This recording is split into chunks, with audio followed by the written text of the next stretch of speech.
الحمد لله رب العالمين نحمده ونستعينه ونؤمن به ونتوكل عليه ونعوذ بالله من شرور أنفسنا ومن سيئات أعمالنا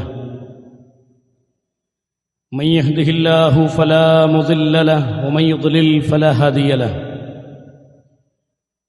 أشهد أن لا إله إلا الله وحده لا شريك له وأشهد أن محمدًا عبده ورسوله أرسله بالهدى ودين الحق ليظهره على الدين كله ولو كره المشركون اللهم صل على محمد وعلى آل محمد كما صليت على إبراهيم وعلى آل إبراهيم إنك حميد مجيد اللهم بارك على محمد وعلى آل محمد كما باركت على إبراهيم وعلى آل إبراهيم إنك حميد مجيد أما بعد فإن خير الحديث كتاب الله وخير السنن سنن محمد صلى الله عليه وسلم وشر الأمور محدثاتها وكل محدثة بدعة وكل بدعة ضلالة وكل ضلالة في النار أعوذ بالله السميع العليم من الشيطان الرجيم يا أيها الذين آمنوا اتقوا الله حق تقاته ولا تموتن إلا وأنتم مسلمون أعوذ بالله من الشيطان الرجيم يا أيها الذين آمنوا لا تدخلوا بيوتا غير بيوتكم حتى تستأنسوا وتسلموا على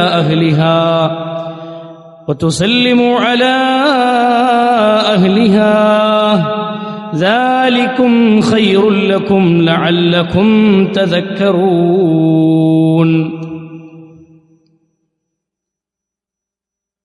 സ്നേഹ സമ്പന്നരായ സത്യവിശ്വാസികളെ, സത്യവിശ്വാസിനികളെ, സഹോദരന്മാരെ, സഹോദരിമാരെ, സൃഷ്ടിക്കുകയും പരിപാലിക്കുകയും ചെയ്യുന്ന ലോകരക്ഷിതാവായ അല്ലാഹു സുബ്ഹാനഹു വ തആലയുടെ നിയമനിർദ്ദേശങ്ങളും വിധിവിലക്കുകളും ജീവിതത്തിൻ്റെ എല്ലാ മേഖലകളിലും കാത്തു സൂക്ഷിച്ചുകൊണ്ട് ജീവിക്കണം എന്ന് സ്വന്തത്തെ മറക്കാതെ ഓരോരുത്തരോടും ഉണർത്തുകയാണ്, ഓർമ്മപ്പെടുത്തുകയാണ്.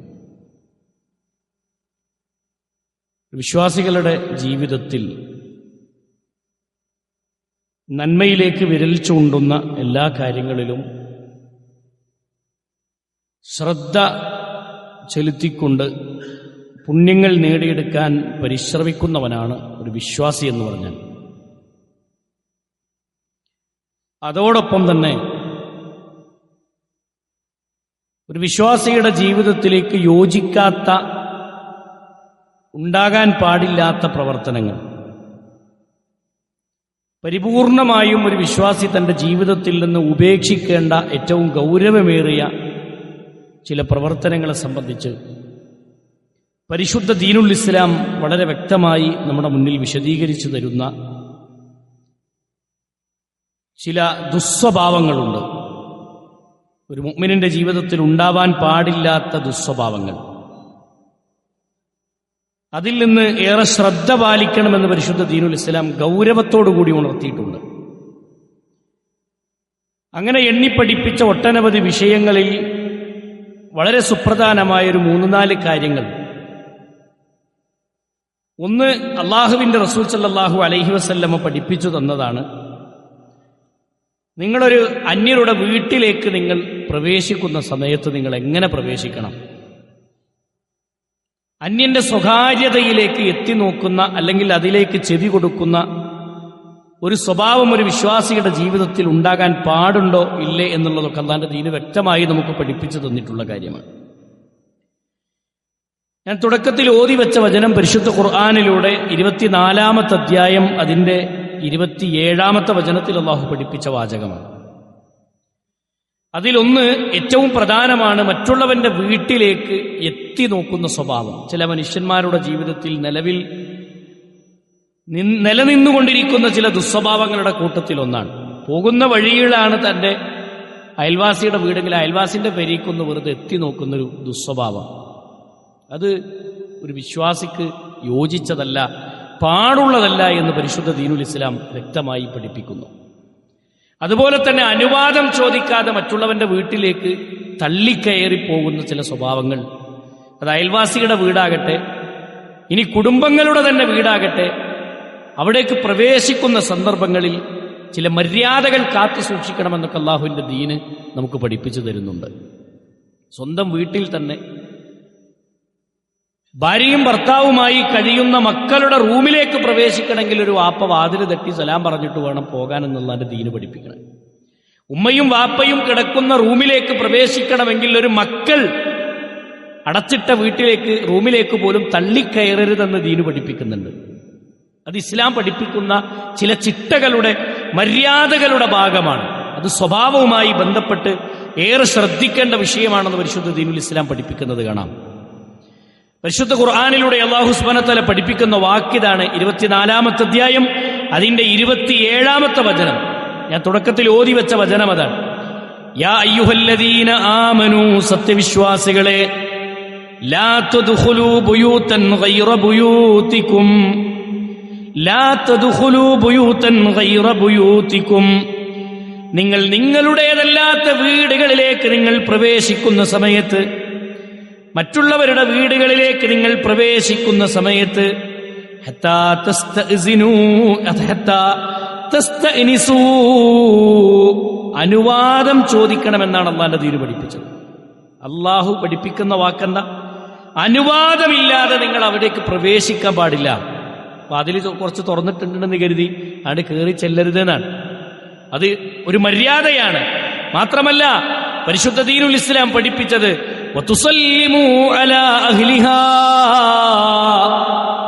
ആ വീട്ടിലുള്ള ആളുകൾക്ക് നിങ്ങൾ സലാം പറയാതെ നിങ്ങൾ ആ വീട്ടിലേക്ക് പ്രവേശിക്കരുത്. അവിടുന്ന് സലാം പറഞ്ഞ പോരാ, ജവാബ് കിട്ടും വേണം, അടക്കണം. അവിടുന്ന് സലാം അടക്കി എന്ന് ഉറപ്പും കൂടി വേണം. എന്നിട്ട് അവരുടെ അനുവാദത്തോടു കൂടിയാണ് അവരുടെ വീട്ടിലേക്ക് നമ്മൾ പ്രവേശിക്കാൻ പാടുള്ളൂ. ഇത് പരിശുദ്ധ ദീനുൽ ഇസ്ലാം ഒരച്ചടക്കമായി നമുക്ക് പഠിപ്പിച്ചു തരുന്ന ഒരു ഏറ്റവും ഗൗരവമുള്ള ഒരു മേഖലയാണ്. എന്നാൽ ഇത് ലംഘിച്ചാൽ അത് ഏറ്റവും കുറ്റകരമായ കാര്യമാണ്, ഏറ്റവും കുറ്റകരമായ കാര്യമാണ്. അതുകൊണ്ട് ഏറെ ശ്രദ്ധിക്കേണ്ട വിഷയമാണ് സഹോദരങ്ങളെ. അല്ലാഹു സുബ്ഹാനഹു വ തആല അന്യരുടെ വീട്ടിലേക്ക് പ്രവേശിക്കുമ്പോഴുള്ള മര്യാദ പഠിപ്പിച്ചിടത്ത് അവിടേക്കൊന്നും നിങ്ങൾ തള്ളിക്കയറി പ്രവേശിക്കരുത്. ഈ വീട്ടിന്റെ മുറ്റത്ത് ചെന്ന് സലാം പറഞ്ഞാൽ തന്നെ വാതിൽ മുട്ടി സലാം പറഞ്ഞു 3 തവണ സലാം പറഞ്ഞിട്ടും അവിടുന്ന് ഉത്തരം കിട്ടിയിട്ടില്ലെങ്കിൽ അവിടുന്ന് മടങ്ങലാണ് ഖൈറ് എന്നാണ് റസൂലുള്ളാഹി സ്വല്ലല്ലാഹു അലൈഹി വസല്ലമയുടെ ഹദീസ്. ഒരു വീട്ടിന്റെ മുറ്റത്ത് ചെന്ന് 3 തവണ സലാം പറഞ്ഞിട്ട് അവിടുന്ന് ജവാബില്ലേ, അവിടുന്ന് മടങ്ങലാണ് ഉചിതമെന്ന് പരിശുദ്ധ ദീനുൽ ഇസ്ലാം പഠിപ്പിക്കുന്നത് കാണാം. അത് ഗൗരവമുള്ള വിഷയമാണ്, ഗൗരവത്തോടെ നമ്മൾ കാണേണ്ട വിഷയമാണ്. മഹാനായ റസൂലുള്ളാഹി സ്വല്ലല്ലാഹു അലൈഹി വസല്ലം നമുക്ക് പഠിപ്പിച്ചു തന്നു. ഇനി നിങ്ങൾ നോക്കൂ, അള്ളാഹുവിന്റെ റസൂൽ സല്ലല്ലാഹു അലൈഹി വസല്ലം പഠിപ്പിക്കുന്നത് ഒരു വീട്ടിന്റെ മുറ്റത്ത് ചെന്ന് നിങ്ങൾ സലാം പറഞ്ഞു, വാതിലിന്റെ നേരെ മുന്നിൽ നിന്ന് വീട് മുട്ടിയിലേക്ക് വാതിൽ മുട്ടി കോളിംഗ് ബെല്ലടിച്ച് സലാം പറഞ്ഞ് നമ്മൾ ആ വീട്ടുകാർ വാതിൽ തുറക്കാൻ വേണ്ടി വരുന്നതിന് മുമ്പ് നേരെ മുന്നിൽ നിൽക്കരുത് എന്നുള്ളതിന്റെ ദീന് പഠിപ്പിക്കണം. നേരെ മുന്നിൽ നിൽക്കരുത്, അവിടുന്ന് കുറച്ച് മാറി നിൽക്കണം. കാരണം വീട്ടുകാർ ഏതൊരവസ്ഥയിലാണെന്ന് അറിയില്ല എന്നാണ് നബി സല്ലല്ലാഹു അലൈഹി വസല്ലം പറഞ്ഞതൊക്കെ. എന്താ കാരണം? മഹാനായ നബി സല്ലല്ലാഹു അലൈഹി വസല്ലം പഠിപ്പിക്കുന്നത് കാണാം. അള്ളാന്റെ റസൂൽ സല്ലല്ലാഹു അലൈഹി വസല്ലം പഠിപ്പിച്ചു. എന്തുകൊണ്ടാണ് അതങ്ങനെ ആ രൂപത്തിൽ ശ്രദ്ധിക്കാൻ വേണ്ടി പറഞ്ഞത്? ഇന്നമാ ജുഇലൽ ഇസ്തിഇദാനു മിൻ അജലിൽ ബസർ, നിങ്ങളുടെ കണ്ണ് അവരുടെ വീട്ടിന്റെ ഉള്ളിലേക്ക് പ്രവേശിക്കാതിരിക്കാൻ, കണ്ണ് ആ വീട്ടിലേക്ക് പ്രവേശിക്കാതിരിക്കാൻ അത് കാഴ്ചയുമായി ബന്ധപ്പെട്ട വിഷയമാണ്. അനുവാദമില്ലാതൊരു വീട്ടിലേക്ക് നോക്കരുത് എന്നുള്ളതാണ്. അതുകൊണ്ട് നിങ്ങൾ അവിടുന്ന് കുറച്ച് മാറി നിൽക്കണം. അവരേത് അവസ്ഥയിലാണെന്ന് പറയാൻ നിങ്ങൾക്ക് സാധ്യമല്ല എന്നാണ് നബി സല്ലല്ലാഹു അലൈഹി വസല്ലമ പറഞ്ഞത്. അല്ലേ, ചില അയൽവാസികളുടെ വീട്ടിലേക്കൊക്കെ നമുക്ക് ചില സ്വാതന്ത്ര്യം ഉണ്ടാവും. ചില ആൾക്കാർക്ക് അയൽവാസികൾ തമ്മിൽ അങ്ങനെ ഒരു ബന്ധം ഉണ്ടാവും. ഇപ്പൊ ബന്ധത്തിന്റെ അടിസ്ഥാനത്തിൽ ആ സ്വാതന്ത്ര്യം ഉണ്ട് എന്ന് കരുതിയിട്ട് അങ്ങോട്ട് കയറണ്ടെന്നാണ്. അങ്ങനെ കയറേണ്ട, അവരുടെ അനുവാദമല്ലാതെ ആ വീട്ടിലേക്ക് കയറി. ഇത് ദീന് പഠിപ്പിക്കുന്ന മര്യാദയാണ് സഹോദരങ്ങളെ. ആ രൂപത്തിൽ ഇനി അത് മാത്രമല്ല, വെറുതെ പോകുമ്പോഴും എത്തി നോക്കുന്ന സ്വഭാവം. അങ്ങനെയുള്ള ആളുകൾ ഒരു ജനല തുറന്നിട്ടുണ്ടെങ്കിൽ ജനാല തുറന്നിട്ടുണ്ടെങ്കിൽ അതിലൂടെ ഒന്ന് നോക്കി, വാതിൽ തുറന്നിട്ടുണ്ടെങ്കിൽ അതിലൂടെ ഒക്കെ ഒന്ന് നോക്കുന്നൊരു സ്വഭാവം നമ്മുടെ ജീവിതത്തിൽ ഉണ്ടെങ്കിൽ സഹോദരങ്ങളെ, അള്ളാഹുവിന്റെ റസൂൽ സല്ലല്ലാഹു അലൈഹി വസല്ലമ പഠിപ്പിക്കുന്ന ഹദീസ് കാണാം. മനിത്തലഅ ഫീ ബൈതി ഖൗമി ബിഗൈരി ഇദ്നിഹിം ഫഖദ് ഹല്ല ലഹും അൻ യഫ്ഖഉ ഐനാഹ്. നബി സല്ലല്ലാഹു അലൈഹി വസല്ലമ പറയണം, ആരെങ്കിലും അനുവാദമില്ലാതെ അന്യന്റെ വീട്ടിലേക്ക് എത്തി നോക്കുകയാണെങ്കിൽ അവന്റെ കണ്ണ് ചൂഴ്ന്നെടുക്കാൻ ഇസ്ലാം അനുവാദം നൽകുന്നതാണ്. അത് ഇസ്ലാമിക ഭരണകൂടാണെങ്കിൽ അന്യന്റെ വീട്ടിലേക്ക് എത്തി നോക്കുന്ന സ്വഭാവമുള്ള ആളുകൾ, അത്തരം ആളുകളെ കണ്ണ് ചൂഴ്ന്നെടുക്കാൻ ഒരു ദീന് നടപ്പിലാക്കുന്ന നടപ്പിലാക്കാൻ പറ്റുന്ന ഒരു നിയമമായി പരിശുദ്ധ ദീനുൽ ഇസ്ലാം പഠിപ്പിച്ചതാണ്. അതുകൊണ്ട് ഏറെ ശ്രദ്ധിക്കേണ്ട വിഷയമാണ്. അത് ഗൗരവമുള്ള കാര്യമാണ്. അല്ലാഹു നാളെ പരലോകത്ത് ഏറെ ശിക്ഷയ്ക്ക് വിധേയമാക്കുന്ന കാര്യമാണ്. അതുകൊണ്ട് സൂക്ഷിക്കണം സഹോദരങ്ങളെ. മറ്റുള്ളവന്റെ വീട്ടിലേക്ക് എത്തി നോക്കുന്നത് ഒരു ദുസ്വഭാവമായി പരിശുദ്ധ ദീനുൽ ഇസ്ലാം നമുക്ക് പഠിപ്പിച്ചു തരികയാണ്. അതേപോലെ തന്നെ നമ്മുടെ വീടുകളിലുള്ള മറ്റൊരു ദുഷിച്ച സ്വഭാവമാണ്, വീട്ടിന്റെ ഉള്ളിൽ പോലും നിലനിൽക്കുന്ന സ്വഭാവമാണ്. നമ്മുടെ മക്കൾക്കൊക്കെ പഠിപ്പിച്ചു കൊടുക്കേണ്ട ഏറ്റവും ഗൗരവമുള്ള ഹദീസുകളാണ് ഈ പറഞ്ഞതൊക്കെ. വീട്ടിന്റെ ഉള്ളിൽ തന്നെ ഉപ്പാന്റെ റൂമിലേക്ക്, ഉമ്മ കിടക്കുന്ന റൂമിലേക്ക് മക്കൾ പ്രവേശിക്കും അനുവാദമില്ലാതെ വരരുതെന്ന് മക്കൾക്ക് പഠിപ്പിച്ചു കൊടുക്കാൻ മര്യാദകളായി നമ്മൾ ശ്രദ്ധിക്കേണ്ട കാര്യങ്ങളായി പരിശുദ്ധ ദീനുൽ ഇസ്ലാം പഠിപ്പിച്ചതാണ്. അത് സൂക്ഷിക്കാൻ കഴിഞ്ഞിട്ടില്ലെങ്കിൽ സഹോദരങ്ങളെ, പരാജയമാണ് നമ്മുടെ ജീവിതം. അള്ളാഹു മനസ്സിലാക്കാനുള്ള തൗഫീക്ക് നൽകട്ടെ. അതേപോലെ തന്നെ സംസാരം കട്ടുകേൾക്കുന്ന ആൾക്കാർ, സംസാരം കട്ടുകൾക്ക് ഒന്ന് കട്ട് നോക്കുക, എത്തി നോക്കുക, അനുവാദമില്ലാതെ മറ്റുള്ളവന്റെ വീട്ടിലേക്ക് എത്തി നോക്കുക. അതേപോലെ തന്നെ സംസാരം കട്ടുകേൾക്കുന്ന സ്വഭാവം നമ്മുടെ വീടുകളിലൊക്കെ ഉള്ള ഒരു ദുഷിച്ച സ്വഭാവമാണ്. മരുമകളും മകനും തമ്മിൽ സ്വകാര്യ സംഭാഷണം നടത്തുന്നത് അവരുടെ വീട്ടിന്റെ മുറിയുടെ വാതിൽക്കൽ ചെന്ന് താക്കോൽ ദ്വാരത്തിലൂടെ ചെവി വെച്ച് കേൾക്കാൻ ശ്രമിക്കുന്ന ഒട്ടനവധി കുടുംബങ്ങളിലുള്ള ദുസ്വഭാവത്തിൽപ്പെട്ടതാണിത്. ഇത് ദുഷിച്ച സ്വഭാവ. ഓലെന്താ പറയണെന്ന് കേട്ടിട്ടില്ലെങ്കിൽ ഒരു സ്വസ്ഥതല്ല, ഒരു സമാധാനമല്ലാത്തൊരു ജീവിതം അല്ലേ. മറ്റുള്ളവന്റെ രഹസ്യം അറിയാൻ വേണ്ടി ഇങ്ങനെ ചെകയ, മറ്റുള്ളവന്റെ രഹസ്യം ചകഞ്ഞിട്ട് എന്ത് സുഖമാണ് സഹോദരങ്ങളെ അതിൽ നമുക്ക് അനുഭവിക്കാനുള്ളത്. എന്ത് സുഖായി അനുഭവിക്കാനുള്ളത് നോക്കൂ. നിങ്ങൾ നബി സല്ലല്ലാഹു അലൈഹി വസല്ലമ പറഞ്ഞത്, വലാ തജസ്സസൂ, നിങ്ങൾ ചാരപ്പണി നടത്തരുത്, ചാരവൃത്തി നടത്തരുത്. എന്താ ഇതും ചാരവൃത്തിയായിട്ടുള്ള ബന്ധം? എന്താ? ചാരപ്പണി നടത്തുന്നവൻക്കാണ് ഈ ആവശ്യം. ഓനെന്താ സ്വകാര്യം പറയണമെന്ന് കേൾക്കേണ്ടത് എന്തിനാ? ഇതവിടെ പോയി പറഞ്ഞു കൊടുക്കാൻ, മറ്റൊരു സ്ഥലത്ത് ചെന്നിട്ട് ഇത് പറഞ്ഞു കൊടുക്കാൻ. നോക്കൂ നിങ്ങൾ, ഇങ്ങനെയുള്ള ആളുകൾക്കാണ് ഇത്തരം സ്വഭാവങ്ങൾ ഉണ്ടാവുക. അതുകൊണ്ട് നബി സല്ലല്ലാഹു അലൈഹി വസല്ലമ പറഞ്ഞു, മനിസ്തമഅ ഇലാ ഹദീസി ഖൗമിൻ വഹുവ ലഹു കാരിഹൂൻ സുബ്ബ ഫീ ഉദ്നൈഹിൽ ആനിക് യൗമൽ ഖിയാമ. നബി സല്ലല്ലാഹു അലൈഹി വസല്ലമ പറയുകയാണ്, ഒരാൾ ഒരു വിഭാഗം സംസാരിക്കുന്നതിലേക്ക് കട്ട് കേൾക്കാൻ വേണ്ടി അവന്റെ സംസാരങ്ങൾ കേൾക്കാൻ ചെവി കൊടുത്താൽ അവനെ സംബന്ധിച്ച് നബി കരീം സല്ലല്ലാഹു അലൈഹി വസല്ലമ പറയുകയാണ്, നാളെ ഖിയാമത്ത് നാളിൽ അവന്റെ ചെവിയിലേക്ക് ഈയം ഉരുക്കി ഒഴിക്കുമെന്ന്. ഈയം ഉരുക്കി അവന്റെ ചെവിയിലൊഴിക്കാൻ അല്ലാഹു സുബ്ഹാനഹു വ തആല അത്തരം ശിക്ഷകൾ അവർക്ക് നടപ്പിലാക്കുമെന്ന് ഇമാം ബുഖാരി ഉദ്ധരിച്ച ഹദീസാണ്. മഹാനായ ഇബ്നു അബ്ബാസ് റളിയല്ലാഹു അൻഹുവിൽ നിന്ന് നിവേദനം ചെയ്യുന്ന ഹദീസാണ്. അല്ലാഹുവിന്റെ റസൂൽ പറയാണ്, മറ്റുള്ളവന്റെ സ്വകാര്യതകളെ കട്ട് കേൾക്കാൻ വേണ്ടി ചെവി കൊടുത്ത് കേൾക്കാൻ, മറ്റുള്ളവരെന്ത് പറയുന്നു എന്ന് ചെവി കൊടുത്ത് സ്വകാര്യതകളിലേക്ക് ചെവി കൊടുക്കുന്നവന്റെ ചെവിയിലേക്ക് അല്ലാഹു ഖിയാമത്ത് നാളിൽ ഉരുക്കിയ ഈയം ഒഴിക്കുമെന്ന് മഹാനായ റസൂലുള്ളാഹി സ്വല്ലല്ലാഹു അലൈഹി വസല്ലം പറയുകയാണ്. സഹോദരങ്ങളെ, അത്രക്കും വലിയ പാപമായിട്ടാണ് അത്തരം കട്ട് കേൾക്കുന്ന സ്വഭാവങ്ങളെ, കട്ട് കാണുന്ന സ്വഭാവങ്ങളെ അള്ളാഹുവിന്റെ റസൂൽ സ്വല്ലല്ലാഹു അലൈഹി വസല്ലമ നമുക്ക് പഠിപ്പിച്ചു തന്നത്. അതുകൊണ്ട് മറ്റുള്ളവന്റെ സ്വകാര്യങ്ങളിലേക്ക് എത്തി നോക്കാനോ അതിലേക്ക് കട്ട് കേൾക്കാനോ ഒരു വിശ്വാസി യോജിച്ച് പോവുകയില്ല.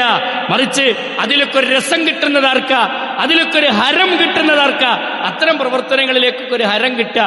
ഈ ചാരപ്പണി നടത്തി കുടുംബങ്ങളിലൊക്കെ ഭിന്നതണ്ടാക്കി അയൽവാസികളൊക്കെ തമ്മിൽ തെറ്റിച്ച് സുഹൃത്തു ബന്ധങ്ങൾക്കിടയിലൊക്കെ തമ്മിലടിപ്പിച്ച് ജീവിക്കാൻ പരിശ്രമിക്കുന്നവരാണ് ഇത്തരം പ്രവർത്തനങ്ങളൊക്കെ ചെയ്യുള്ളൂ.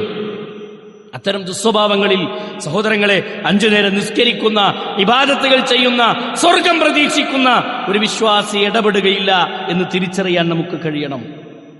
ലാ യദ്ഖുലുൽ ജന്നത ഖത്താത്തുൻ, അല്ലാഹുവിന്റെ റസൂൽ സല്ലല്ലാഹു അലൈഹി വസല്ലം പഠിപ്പിച്ചതാണ്. ഇത്തരത്തിലുള്ള ചാരപ്പണി നടത്തുന്ന, ഇങ്ങനെയുള്ള ഏഷണി നടത്തുന്ന, ഇങ്ങനെ കട്ട് കേൾക്കുന്ന ആളുകൾക്ക് സ്വർഗത്തിലേക്ക് പ്രവേശിക്കാൻ കഴിയില്ല എന്ന് റസൂലുള്ളാഹി സ്വല്ലല്ലാഹു അലൈഹി വസല്ലം പഠിപ്പിക്കുകയാണ്. അതുകൊണ്ട് സഹോദരങ്ങളെ, ഏറെ സൂക്ഷിക്കേണ്ടതാണ്. അതുകൊണ്ട് ഒന്ന്, അന്യന്റെ വീട്ടിലേക്ക് എത്തി നോക്കാതിരിക്കാൻ. മറ്റൊന്ന്, നബി കരീം സല്ലല്ലാഹു അലൈഹി വസല്ലം പഠിപ്പിച്ചത് കട്ട് കേൾക്കുക, മറ്റുള്ളവന്റെ സ്വകാര്യതകളെ കട്ട് കേൾക്കുന്ന സ്വഭാവം. ഇത് രണ്ടും ഒരു വിശ്വാസിക്ക് യോജിച്ചതല്ല, അത് ദുഷിച്ച സ്വഭാവത്തിൽപ്പെട്ടതാണ്. അതേപോലെ തന്നെ മൂന്നാമത്തൊരു ദുസ്വഭാവം എന്താണെന്നറിയോ? നബി കരീം സല്ലല്ലാഹു അലൈഹി വസല്ലം പഠിപ്പിച്ചത്, അള്ളാഹുവിന്റെ റസൂൽ സല്ലല്ലാഹു അലൈഹി വസല്ലം വിശദീകരിച്ചു തരുന്നത്, ഇദാ കുൻതും സലാസ, നിങ്ങൾ 3 ആളുകൾ ഉണ്ടായിരിക്കെ നിങ്ങൾ എന്ത് ചെയ്യരുത്? ഫലാ യതനാജ റജുലാനി ദൂനൽ ആഖർ, മൂന്നാമത്തൊരുത്തനെ മാറ്റി നിർത്തിയിട്ട് 2 ആൾക്കാർ സ്വകാര്യം പറയരുത്. ഇത് നമ്മുടെ ജീവിതത്തിലുള്ള ചില ദുസ്വഭാവത്തിൽപ്പെട്ടതാണ്. അതായത് മൂന്നാമത്തൊരുത്തനെ മാറ്റി, 3 ആളുകളെ ഉള്ളൂ, അവിടുന്ന് 2 ആളുകൾ മാറി നിന്ന് മൂന്നാമത്തൊരുത്തനെ മാറ്റി നിർത്തിയിട്ട് സ്വകാര്യം പറയരുതെന്ന്. അത് ഫിത്തനകൾക്ക് കാരണമാകും, ഒരുപാട് കുഴപ്പങ്ങൾക്ക് കാരണമാകും. മനുഷ്യന്റെ മൂന്നാമൻ മാറ്റി നിർത്തപ്പെട്ടവന്റെ ഹൃദയത്തിൽ വസ്വാസുകൾ ഉണ്ടാവാൻ അത് കാരണമാകും. അത് കുറ്റകരമായ കാര്യമാണ് എന്ന് റസൂലുള്ളാഹി സ്വല്ലല്ലാഹു അലൈഹി വസല്ലം പഠിപ്പിക്കാൻ. അതുകൊണ്ട് ഏറെ സൂക്ഷിക്കേണ്ട ഒരു വിഷയമാണ് നബി കരീം സല്ലല്ലാഹു അലൈഹി വസല്ലം പഠിപ്പിച്ചത്. അവിടെ നബി സല്ലല്ലാഹു അലൈഹി വസല്ലം പഠിപ്പിച്ചെന്താ? 4ാമത്തെ ഒരാൾ അവിടെ വരുന്നത് വരെ, അല്ലെങ്കിൽ ഹത്താ യഖ്തലിതൂ ബിന്നാസ്, ജനങ്ങളിലേക്ക് പ്രവേശിക്കുന്നത് വരെ, മറ്റു ആൾക്കാരിടയ്ക്ക് കയറുന്നത് വരെ 4ാമത്തെ ഒരാളവിടെ വരാതെ നിങ്ങൾ ഒരുത്തരെ മാറ്റി നിർത്തിയിട്ട് 2 ആളുകൾ മാത്രം സ്വകാര്യം പറയരുത് എന്നാണ് റസൂലുള്ളാഹി സ്വല്ലല്ലാഹു അലൈഹി വസല്ലം പഠിപ്പിച്ചത്. അത് ഏറ്റവും ഗൗരവമുള്ള വിഷയമാണ്, ഏറ്റവും ഗൗരവത്തോടെ അല്ലാഹുവിന്റെ ദീൻ പഠിപ്പിച്ച വിഷയമാണ്. ഫിത്നകൾക്കും മറ്റുള്ളവന്റെ മനസ്സ് വേദനിപ്പിക്കുന്ന, മറ്റുള്ളവരുടെ സ്വകാര്യതകളെ അവരിലേക്ക് എത്തി നോക്കുന്ന അത്തരം സ്വഭാവങ്ങളൊക്കെ നമ്മുടെ ജീവിതത്തിൽ നിന്ന് ഉപേക്ഷിക്കേണ്ടതാണെന്ന് റസൂലുള്ളാഹി സ്വല്ലല്ലാഹു അലൈഹി വസല്ലം പഠിപ്പിച്ചു. അതേപോലെ തന്നെ 2 ആളുകൾ സംസാരിച്ചു കൊണ്ടിരിക്കെ 3ാമത്തെ ഒരാൾ അവരുടെ അനുവാദമല്ലാതെ ഓലെ സംസാരത്തിന്റെ ഇടയ്ക്ക് കയറുന്ന സ്വഭാവം, അതും പാടില്ല. അനുവാദം ചോദിച്ചിട്ട് വേണം കയറാൻ, അല്ലേ? 2 ആളുകളെ ഉള്ളൂ അവിടെ. 2 ആളുകൾ സംസാരിച്ചുകൊണ്ടിരിക്കുമ്പോൾ 3ാമത്തെ ഒരാൾ വരികയാണ്. ഓൻ കയറി വരുമ്പോൾ ഇവിടെ 2 ആൾക്കാർ നിലവിൽ സംസാരിച്ചുകൊണ്ടിരിക്കുന്നുണ്ടെങ്കിൽ അവരുടെ അനുവാദമില്ലാതെ ഓന്റെ സംസാരത്തിന്റെ ഇടയ്ക്ക് നമ്മൾ എന്ത് ചെയ്യരുത്? കയറാൻ പാടില്ല. അതും അള്ളാന്റെ ദീന് പഠിപ്പിച്ചിട്ടുള്ള മര്യാദയുടെ ഭാഗമാണ്. അത്തരത്തിലുള്ള ചിട്ടകളും അവരുടെ അനുവാദം ചോദിച്ചിട്ട് വേണം അവരുടെ സംസാരത്തിലേക്ക് എത്താൻ. അള്ളാഹു മനസ്സിലാക്കാനുള്ള തൗഫീക്ക് നൽകട്ടെ. ഇത്തരം നന്മ നിറഞ്ഞ നല്ല സ്വഭാവങ്ങൾ നിലനിർത്തുകയും ജീവിതത്തിൽ നിന്ന് ഒഴിവാക്കേണ്ട ദുഷിച്ച സ്വഭാവങ്ങൾ, ഇതൊക്കെ നമ്മളെ വ്യക്തിത്വത്തിനെ ബാധിക്കുന്ന വിഷയങ്ങളാണ്. നമ്മുടെ വ്യക്തിത്വവുമായി ബന്ധപ്പെട്ട് കിടക്കുന്ന വിഷയമാണ്. നാളെ പരലോകത്ത് അല്ലാഹു സുബ്ഹാനഹു വ തആല വിചാരണ ചെയ്യുന്ന വിഷയം കൂടിയാണ്. അല്ലാഹു മനസ്സിലാക്കാനുള്ള തൗഫീഖ് പ്രദാനം ചെയ്ത് അനുഗ്രഹിക്കുമാറാവട്ടെ. അൽഹംദുലില്ലാഹി റബ്ബിൽ ആലമീൻ അസ്സലാത്തു വസ്സലാമു അലാ അഷ്റഫിൽ അംബിയാഇ വൽ മുർസലീൻ നബിയിന മുഹമ്മദിൻ വഅലാ ആലിഹി വസഹ്ബിഹി അജ്മഈൻ അമ്മാ ബഅദ് ഇത്തഖുല്ലാഹ ഇബാദല്ലാഹ്. അല്ലാഹു സുബ്ഹാനഹു വതആലയുടെ നിയമനിർദ്ദേശങ്ങളും വിധിവിലക്കുകളും ജീവിതത്തിൻ്റെ എല്ലാ മേഖലകളിലും കാത്തു സൂക്ഷിച്ചുകൊണ്ട് ജീവിക്കണമെന്ന് ഒരിക്കൽ കൂടി എല്ലാവരോടും ഉണർത്തുകയാണ്, ഓർമ്മപ്പെടുത്തുകയാണ്. പ്രിയമുള്ള സഹോദരങ്ങളെ, സുഹൃത്തുക്കളെ, പരിശുദ്ധ ദീനുൽ ഇസ്ലാം പഠിപ്പിച്ചിട്ടുള്ള മര്യാദകളെ സംബന്ധിച്ചാണ് നമ്മൾ സൂക്ഷിക്കേണ്ട, ശ്രദ്ധിക്കേണ്ട ചില മര്യാദകളെക്കുറിച്ചാണ് ഓർമ്മപ്പെടുത്തിയത്. ഇത്തരം വിഷയങ്ങൾ ഇന്ന് വളർന്നുകൊണ്ടിരിക്കുന്ന തലമുറകൾക്ക് കൈമാറുക എന്നുള്ളതും രക്ഷിതാക്കളെന്ന നിലക്ക് നമ്മുടെ ബാധ്യതയിൽപ്പെട്ടതാണ്. അള്ളാഹുവിൻ്റെ റസൂൽ സല്ലല്ലാഹു അലൈഹി വസല്ലമ പഠിപ്പിച്ച വീട്ടിൻ്റെ ഉള്ളിൽ ശ്രദ്ധിക്കേണ്ട കുറേ മര്യാദകളും ഇതിൻ്റെ കൂട്ടത്തിൽ ചേർത്ത് വായിക്കേണ്ട ഒന്നാണ്. 10 വയസ്സ് പ്രായം തികഞ്ഞ മക്കളെ നിങ്ങൾ 2 വിരിപ്പിലാക്കി അവരെ മാറ്റണമെന്ന്, 2 പുതപ്പിൻ്റെ ഉള്ളിലാക്കി അവരെ മാറ്റണമെന്ന് റസൂലുള്ളാഹി സ്വല്ലല്ലാഹു അലൈഹി വസല്ലം പഠിപ്പിച്ചിട്ടുണ്ട്. ഉപ്പയുടെയും ഉമ്മയുടെയും സ്വകാര്യതകളിലേക്ക് അവർ കടന്നു കയറാതെ സൂക്ഷിക്കാൻ വേണ്ടി റസൂലുള്ളാഹി സ്വല്ലല്ലാഹു അലൈഹി വസല്ലം പഠിപ്പിച്ചിട്ടുണ്ട്. ഏത് സമയത്താണ് ഉപ്പാന്റെ റൂമിലേക്ക്, ഉമ്മയും ഉപ്പയും കിടക്കുന്ന റൂമിലേക്ക് ഒരു ചെറിയ കുട്ടി പ്രവേശിക്കാൻ അനുവാദമുള്ളതെന്ന് വരെ അള്ളാന്റെ ദീന് പഠിപ്പിച്ചിട്ടുണ്ട്. ഏത് സമയത്താ? ഉച്ച കഴിഞ്ഞ് വിശ്രമിക്കുന്ന സമയങ്ങളിൽ ഉപ്പയുടെയും ഉമ്മയും കിടക്കുന്ന റൂമിലേക്ക് തള്ളിക്കയറരുതെന്ന് മക്കൾക്ക് പഠിപ്പിച്ചു കൊടുക്കാൻ അള്ളാന്റെ ദീന് പഠിപ്പിച്ചു. ആ മര്യാദ നമ്മുടെ മക്കൾക്ക് നമ്മൾ കൈമാറി കൊടുക്കുന്നുണ്ടോ എന്നുള്ള ആലോചിച്ചു നോക്കി. അള്ളാഹുവിന്റെ റസൂൽ സല്ലല്ലാഹു അലൈഹി വസല്ലമ പഠിപ്പിച്ച വിഷയങ്ങളാണ് അല്ലേ? ആ 10 വയസ്സ് പ്രായമാകുമ്പോൾ നിങ്ങൾ സൂക്ഷിക്കേണ്ട, ശ്രദ്ധിക്കേണ്ട കാര്യങ്ങളൊക്കെ പറഞ്ഞിട്ടുണ്ടെങ്കിൽ ഇതിലൊക്കെ വലിയൊരർത്ഥവും ഒരാശയവും നിലനിൽക്കുന്നു എന്നൊരു തിരിച്ചറിവ് നമുക്കുണ്ടാവണം. വളർന്നുകൊണ്ടിരിക്കുന്ന മക്കൾക്ക് ആരാണ് വീട്ടിൽ ഒരു പെൺകുട്ടി വളരുകയാണെങ്കിൽ ആ പെൺകുട്ടിക്ക് ആരാണ് നിനക്ക് മഹറമായ വ്യക്തി, ഇത് പഠിപ്പിക്കാൻ ഒരു വാപ്പ തയ്യാറായിട്ടുണ്ടോ? ഉമ്മ തയ്യാറായിട്ടുണ്ടോ? ഇന്നത്തെ കാലഘട്ടത്തിൽ എല്ലാ അർത്ഥത്തിലും എളാപ്പ മൂത്താപ്പ മക്കളൊക്കെ ഒരു വിരിപ്പിൽ കിടന്ന്, ഒരു പുതപ്പിന്റെ ഉള്ളിൽ കിടന്ന് ജീവിക്കുന്ന ഒരു കാലഘട്ടത്തിലാണ് നമ്മളുള്ളത്. എവിടെയും ഏത് രൂപത്തിലും ഇടപഴകാനും കയറി വരാനും ഒരു നിയന്ത്രണങ്ങളും ഇല്ലാത്ത കാലഘട്ടത്തിൽ ഇത്തരം ആശയങ്ങൾ, ഇത്തരം സ്വഭാവങ്ങളും ഇത്തരം വൃത്തികളും നമ്മുടെ മക്കൾക്ക് നമ്മൾ കൈമാറി കൊടുക്കേണ്ട സമയം അധികരിച്ചിട്ടുണ്ട്. ഇത് പല കുടുംബങ്ങളിലും കൈമാറിയിട്ടില്ല, കൈമാറുന്നില്ല എന്നുള്ളതാണ് യാഥാർത്ഥ്യം. അതിൻ്റെ ഭവിഷ്യത്തുനിന്ന് പുറത്തുവരെ അനുഭവിച്ചു കൊണ്ടിരിക്കുകയാണ്. അതുകൊണ്ട് സഹോദരങ്ങളെ, ഇതൊക്കെ സൂക്ഷിച്ചും ശ്രദ്ധിച്ചും കൊണ്ടു നടക്കാൻ നമ്മുടെ മക്കൾക്ക്, പ്രധാനമായും മക്കൾക്ക് ദീൻ ഇങ്ങനെ എത്തിച്ചു കൊടുത്തുകൊണ്ടിരിക്കാൻ രക്ഷിതാക്കളെന്ന നിലക്ക് നിരന്തരം നമ്മൾ പരിശ്രമിക്കണം. വാപ്പ പള്ളിയിൽ നിന്ന് ജമാഅത്തിനുണ്ട് ഇറങ്ങുന്ന സമയത്ത്, വീട്ടിൽ നിന്ന് ഇറങ്ങുന്ന വാപ്പ ആ ഇറങ്ങുന്ന നേരത്ത് വീട്ടിൽ കിടന്നുറങ്ങുണ്ടാവും മക്കള്. ഒന്ന് കൈ പിടിച്ച് ഇജും പോരടാ പള്ളിക്കൊക്കെ എന്ന് പറഞ്ഞു വിളിക്കാൻ തയ്യാറാകാത്ത വാപ്പ എങ്ങനെ ഒരു പള്ളി കമ്മിറ്റിക്കാരനാകാം? എങ്ങനെ ദഅവത്തിന്റെ പ്രവർത്തനത്തിൽ മുന്നിൽ നിൽക്കുക? എങ്ങനെ നിൽക്കുക? ആലോചിച്ച് അള്ളാഹുവിന്റെ ദീന്, റസൂലുള്ളാഹി സ്വല്ലല്ലാഹു അലൈഹി വസല്ലം പഠിപ്പിച്ചു തന്ന ദീനിന്റെ ആ നിയമങ്ങളെ കാറ്റിൽ പറത്തുന്നവരാണ് നമ്മളെങ്കിൽ നമ്മളെ വീട്ടിൽ സൂക്ഷിക്കേണ്ടതും ഇബാദത്തിന്റെ മേഖലകളിൽ ശ്രദ്ധിക്കേണ്ടതുമായ കാര്യങ്ങളെല്ലാം നമ്മുടെ വീട്ടിൽ നിന്ന് തുടങ്ങണമെന്ന ദീന് പഠിപ്പിച്ച്. നമ്മളെ വീട്ടിൽ നിന്ന് തുടങ്ങണമെന്ന യാ അയ്യുഹല്ലദീന ആമനൂ ഖൂ അൻഫുസകും വഅഹ്ലീകും നാറാ, നിങ്ങളുടെ ശരീരത്തെയും നിങ്ങളുടെ കുടുംബത്തിന്റെ ശരീരത്തെയും നിങ്ങൾ നരകത്തിൽ നിന്ന് കാക്കണം കേട്ടോ. വാപ്പ സുബഹിക്ക് പള്ളിയിലെത്തിയ വാപ്പ, സുബഹിന്റെ ജമാഅത്തിന് പള്ളിയിലെത്തിയ പിതാവ് പുണ്യം നേടുന്ന സമയത്ത് മക്കള് വീട്ടിന്റെ ഉള്ളിൽ കൂർക്കം വെച്ച് കിടന്നുറങ്ങുക. ഒരു ബേജാറുമില്ല, ഒരു വെപ്രാളമില്ല. നിസ്കരിച്ച് വലിയ പുണ്യം നേടിയ ആളായിട്ട് പോകാണ്. അള്ളാഹുവിന്റെ കോടതിയിലെത്തുമ്പോ മക്കള് വരും, റബ്ബനാ അരിനല്ലദൈനി അളല്ലാനാ, അല്ലാഹ് എന്നെ വഴി പിഴപ്പിച്ചവരെ എന്റെ മുന്നിൽ ഒന്ന് കാണിച്ചുതാ റബ്ബേ. എന്തിനാണ്? ഞാൻ അവരെ ചുംബിക്കാനോ തലോടാനോ അല്ല, ഞാൻ അവരുടെ നെഞ്ചത്ത് കയറി ഒന്ന് ചവിട്ടിത്തിമർക്കട്ടെ റബ്ബേ എന്ന് പറയാൻ വേണ്ടി അങ്ങനെ പറയും മക്കൾ റബ്ബിനോട്. അല്ലാഹുവേ, എന്നെ പിഴപ്പിച്ചത് എന്റെ ഉമ്മയാണ്, എന്നെ പിഴപ്പിച്ചത് എന്റെ വാപ്പയാണ്. എനിക്ക് ദീന് പറഞ്ഞു തരാതെ, ദീനിന്റെ മാർഗത്തിലേക്ക് എന്നെ കൈപിടിച്ച് കൊണ്ടുവരാതെ, ഇസ്ലാമിന്റെ നിയമങ്ങൾ എന്നെ പഠിപ്പിക്കാതെ എന്നെ വളർത്തി എന്റെ മാതാപിതാക്കൾ ഇതാ റബ്ബേ, ഞാൻ അവരുടെ നെഞ്ചത്ത് കയറി ഒന്ന് ചവിട്ടിത്തിമർക്കട്ടെ അല്ലാ എന്ന് അള്ളാഹുവിനോട് പറയുന്ന രംഗത്തെക്കുറിച്ച് പരിശുദ്ധ ഖുർആനിലൂടെ അള്ളാഹു ബോധ്യപ്പെടുത്തിയ വചനങ്ങളാണെങ്കിൽ, പ്രിയപ്പെട്ട സഹോദരങ്ങളെ, പ്രിയപ്പെട്ട ഉമ്മമാരെ, നിങ്ങൾ ശ്രദ്ധിക്കേണ്ട ഗൗരവമേറിയ വിഷയമാണ്. ഒരു വഖ്ത് നമസ്കാരം മക്കൾ ഉപേക്ഷിച്ചാൽ നാളെ റബ്ബിന്റെ കോടതിയിൽ വാപ്പ മറുപടി പറയണം, ഉമ്മ മറുപടി പറയണം. തന്റെ ഉത്തരവാദിത്വത്തിൽ കൃത്യമായ ഉത്തരവാദിത്വത്തിൽ കൃത്യമായ പ്രവർത്തനങ്ങൾ ചെയ്യാത്തതിന്റെ പേരിൽ വാപ്പ അതിന് ഉത്തരം പറഞ്ഞേ മതിയാവൂ, ഉമ്മ അതിന് ഉത്തരം പറഞ്ഞേ മതിയാവൂ. അതുകൊണ്ട് രക്ഷിതാവ് എന്ന പദം വെറും തിന്നാൻ കൊടുക്കലും വെറും പോറ്റലും മാത്രമല്ല, അതിന്റെ കൂടെ മക്കൾക്ക് സംസ്കാരം പഠിപ്പിക്കണം, ദീന് പഠിപ്പിക്കണം, നല്ല നല്ല ചിട്ടകൾ മക്കളെ പഠിപ്പിക്കണം. അതൊക്കെ ഈ പറഞ്ഞ ഹദീസുകളൊക്കെ അവിടേക്ക് വിരൽ ചൂണ്ടുന്നതാണ്.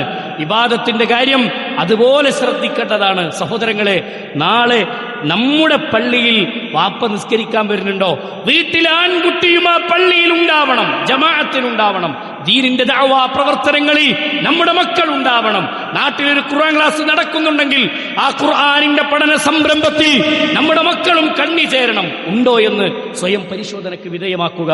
അല്ലാഹു സുബ്ഹാനഹു വ തആല കാര്യങ്ങൾ മനസ്സിലാക്കാനുള്ള തൗഫീഖ് നമുക്ക് പ്രദാനം ചെയ്ത് അനുഗ്രഹിക്കുമാറാവട്ടെ. പ്രിയമുള്ള സഹോദരങ്ങളെ, ഒരു സുപ്രധാനമായ കാര്യം ഉണർത്താനുള്ളത്, ഇൻഷാ അല്ലാഹ് ഈ വരുന്ന ബുധനാഴ്ച നമ്മുടെ എടക്കരയിൽ വെച്ചുകൊണ്ട്, മുണ്ടയിൽ വെച്ചുകൊണ്ട് ഒരു മണ്ഡലം സമ്മേളനം നടക്കുന്നുണ്ട്. കുടുംബസമേതം നമ്മൾ എത്തിച്ചേരാൻ വേണ്ടി പരിശ്രമിക്കുക. അള്ളാഹുവിന്റെ ദീന് നമ്മൾ ഞാൻ കേട്ടുപോകുന്നു എന്നുള്ളതല്ല, നമ്മുടെ മക്കളെയും അവിടേക്ക് കൈപിടിച്ച് കൊണ്ടുപോകാൻ, കുടുംബത്തെയും അതിലേക്ക് എത്തിക്കാൻ നമ്മൾ പരിശ്രമിക്കുക. ആ ആളുകളൊക്കെ നമ്മൾ അതിലേക്ക് ക്ഷണിച്ചു കൊണ്ടുപോകുക. തൗഹീദ് ജനങ്ങൾക്ക് കൈമാറുന്ന, തൗഹീദിന്റെ സന്ദേശം ജനങ്ങൾക്ക് എത്തിക്കുന്ന മനോഹരമായ വേദിയാണെന്ന് തിരിച്ചറിഞ്ഞുകൊണ്ട് അല്ലാഹു സുബ്ഹാനഹു വ തആലയുടെ അടുക്കൽ നിന്നുള്ള പുണ്യം പ്രതീക്ഷിച്ചുകൊണ്ട് അത്തരം സദസ്സുകളിൽ നമ്മൾ എത്തിച്ചേരുക. ഇൽമു നുകരാൻ വേണ്ടി നമ്മൾ കണിഞ്ഞ് പരിശ്രമിച്ചുകൊണ്ട്, കുടുംബത്തിൽ തീരുമാനമെടുത്തുകൊണ്ട് അത്തരം പ്രവർത്തനങ്ങളിലേക്കും പ്രബോധന സംരംഭങ്ങളിലേക്കൊക്കെ എത്തിച്ചേരാൻ നമ്മൾ ശ്രദ്ധിക്കുക. അള്ളാഹുവിൻ്റെ ദീനിൻ്റെ നിയമങ്ങൾ എല്ലാ സന്ദർഭങ്ങളിലും കാറ്റിൽ പറത്താതെ അത് മുറുകെ പിടിച്ച് ജീവിക്കാൻ, അത് നമ്മുടെ മക്കളിലേക്ക് കൈമാറാൻ, നമ്മുടെ കുടുംബത്തിലെ മറ്റംഗങ്ങളിലേക്ക് കൈമാറാൻ, അള്ളാഹുവിൻ്റെ ദീന് യഥാർത്ഥ രൂപത്തിൽ മുറുകെ പിടിച്ച് ഈമാനോടുകൂടി ഭൂമിയിൽ നിന്ന് യാത്ര പറയുന്ന മുഅ്മിനായി ജീവിക്കാൻ അള്ളാഹു നമുക്ക് തൗഫീക്ക് പ്രദാനം ചെയ്ത് അനുഗ്രഹിക്കുമാറാവട്ടെ. നമ്മിൽ നിന്ന് വന്നുപോയില്ല തെറ്റുകുറ്റങ്ങളും അള്ളാഹു വിട്ടുപുറത്ത് മാപ്പാക്കി തരുമാറാവട്ടെ.